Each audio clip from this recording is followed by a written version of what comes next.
Hey folks, it's Brian. Got to play Elderath tonight, and sounds like there might be a little hissing sound in the background on the audio. Sorry, I'm not sure what's causing that, but I've been having all kinds of issues recently. But anyway, session 41 of Elderath. Let's see. Oh, we were at Herman's in the warehouse when Wes rolled an Ot 1 for a reaction to tech gear. And so West Falls, he has this seizure kind of thing, and he has a vague recollection of actually grading papers in Arabic that gave him a recall of read-write Arabic. So he's got 21% in his read-write Arabic now. It's this crossover back and forth stuff that if you watched any of my Far Horizon stuff, the PCs that were already in the game were dealing with the same thing but in a reverse situation. So Alexander and Runt come over to investigate. Runt also goes catatonic. And he has a memory of needing forged documents and is able to recall his streetwise skill. So Herman shows up, he's checking for falling stacks at first, and asks, "What is up with you people? What's going on?" Amos says, "Where do you get all this weird stuff from?" And Herman kind of mumbles the turning land, but then once he realizes, what's going on,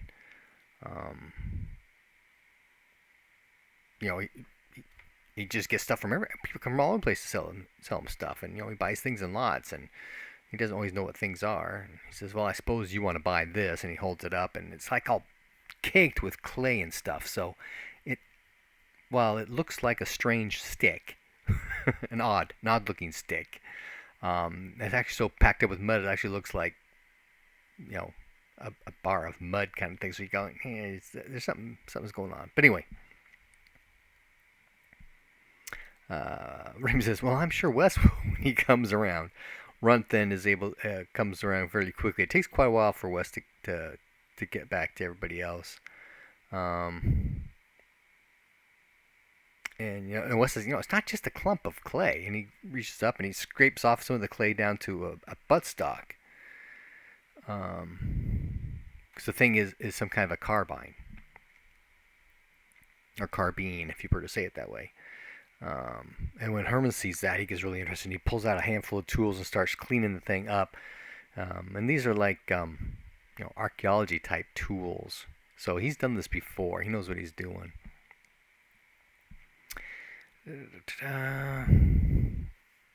And Herman asks if we'd be interested in going on any expeditions to recover more stuff like this. And, obviously we are, but there's some discussion going on. Herman says, "Hey, as an act of good faith, you can take this, and I'll contact some others, and we'll come over and discuss further opportunities. Could we come by the villa?" Herman says, "Yeah, that should work." He says, "Good, look for my letter in a few days." And then we leave. Now, Wes actually goes back to the guild hall because he's working on his shield mastery spell list. So he's doing study, research, training kind of stuff there. And of course, he takes opportunities from time to time to go and check on Captain Krim, see how things are going with that. But the rest of the party head back to the villa.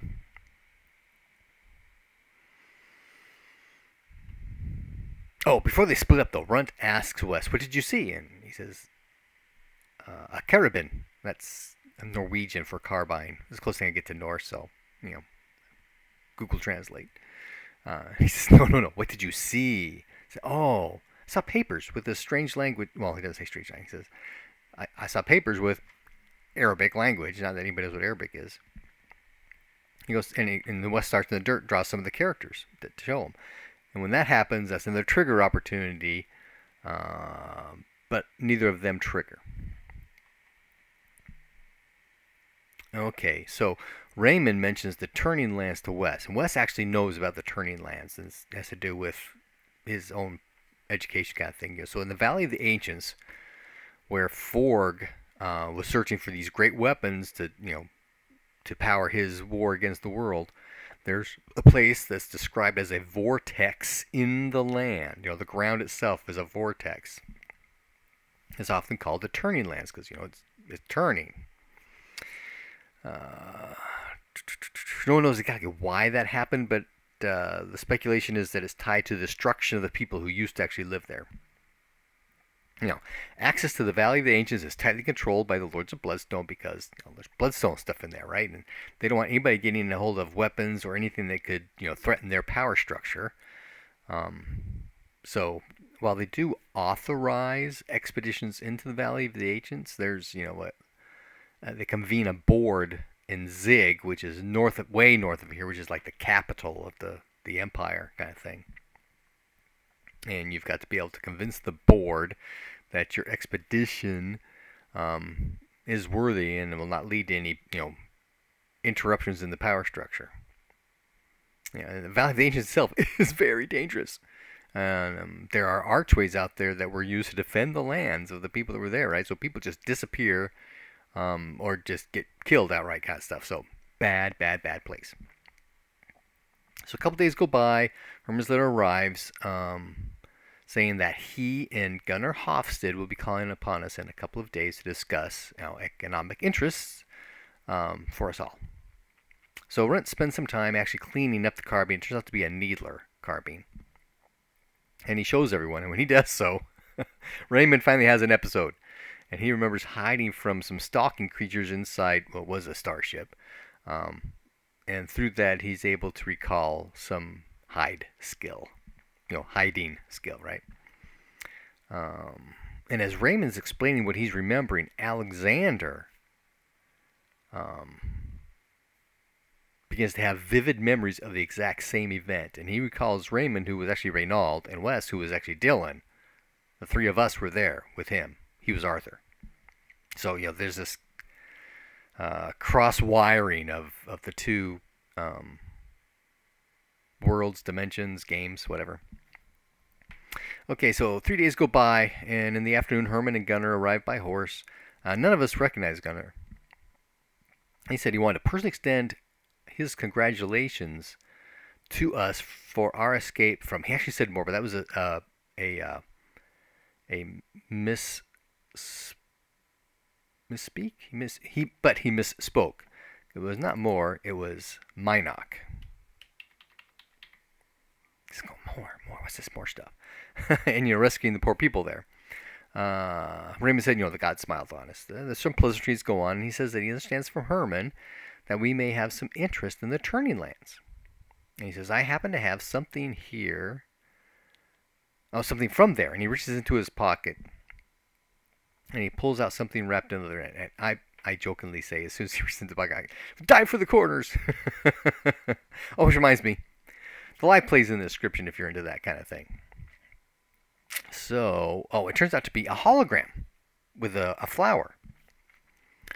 But the hologram itself is getting kind of staticky. So obviously the battery's running low. Not that we really know that yet. But Runt, opens up this little thing, holds up the thing, the projector, the hologram pops up, and both Runt and Alexander go comatose, or catatonic. And so Gunnar sees this, looks over at Herman. Okay, yeah, something's going on here. Alexander has a vision of when Arthur was a young man, learning to ride. Runt also has a vision of when he was searching frantically for those fake documents that he had made previously, and was able to recall some of his search skills. So even though they already have ride and search, this new stuff is new knowledge, and so it actually increases their skills by that much. Whereas those of us who learn things like Arabic, that we don't have any skill in at all, that's what we have. Okay, so Gunnar is talking to us about how the Valley of Ancients is a dangerous place, and not only that, but the Lords of Bloodstone do patrol it. Technically, coming in from the south, you don't really enter the valley, right? You just come into the turning lands, which is in the southern area. There's like a mountain range that separates the Valley of the Ancients from the rest of the coast and stuff like that. And but what's the that's still illegal. He goes, oh, I was going to say adventurous. Getting the trip there in the first place is an adventure in and of itself. And he pulls out a map and he talks about how from time to time interesting pieces do show up from this vortex of the ground, swirling around stuff comes up like flotsam, right? But he does say there are elves in the woods at the pass. There's a pass that goes up into the valley and into the ancients. It's actually from backwater, so we have to go all the way back to backwater, and then up river to the pass to get into the turning lands before we get to the valley of the ancients proper, right? And there's elves in the forest there, and they've got these watchtower kind of stuff, right? Because they're keeping watch on the valley. They don't want anything from Forg's old kingdom coming out or doing anything. But elves, you don't want to run into elves either. That is not a pleasant experience. And they ask if we feel up to it. Of course, we feel a little dissed at that point. We say, hey, we've done this and that and the other. He goes, yeah, but that's not quite the same as elves in the Valley of the Ancients. And he proposes to us some preparatory expeditions into fortresses that are not guardian, but fortresses that are on the edge of Forg's kingdom. They at one point were guardian fortresses, but not anymore. Where we can possibly obtain equipment that would be necessary for an expedition into Valley of the Ancients and stuff like that. More magic, some silver stuff. There's werewolves and stuff like that. How are you going to fight those kinds of things? Because our equipment is fairly low key. We've got a couple of magic things now, but not a whole lot. So after that kind of discuss, okay, yeah, we're all good with that, and we toast to our success. And then Herman says that he'll get back to us in a week or two. As we the party are discussing, if we're going to go all the way to Backwater, why don't we just go home? And if we leave, what are we going to do about the villa? Because we are responsible to the Baron here for the villa. And, if we actually get caught there was, Wes, with his connections, what kind of embarrassment is that going to put on things? Or would that maybe allow us to slip through? That kind of stuff. I don't know. So those kinds of questions are being asked. We're all making little discussions and stuff like that.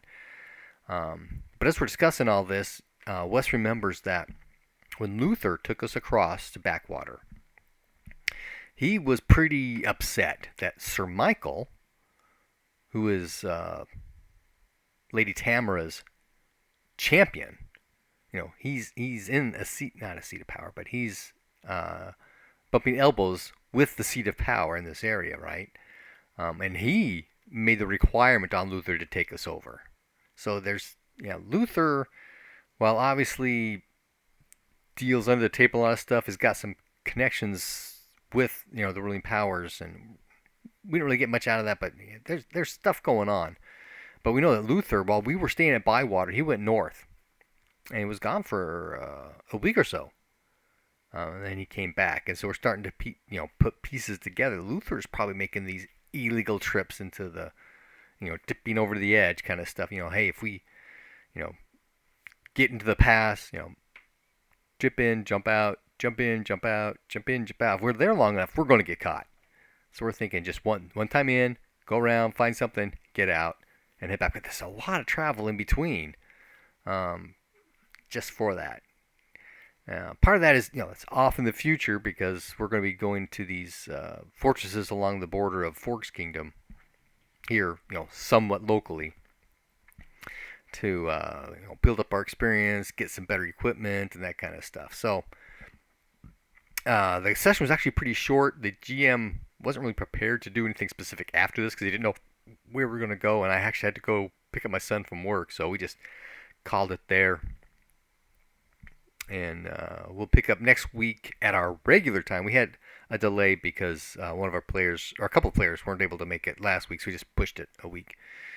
Okay, so that was it. Elderath. Dungeons in the future. Happy gaming.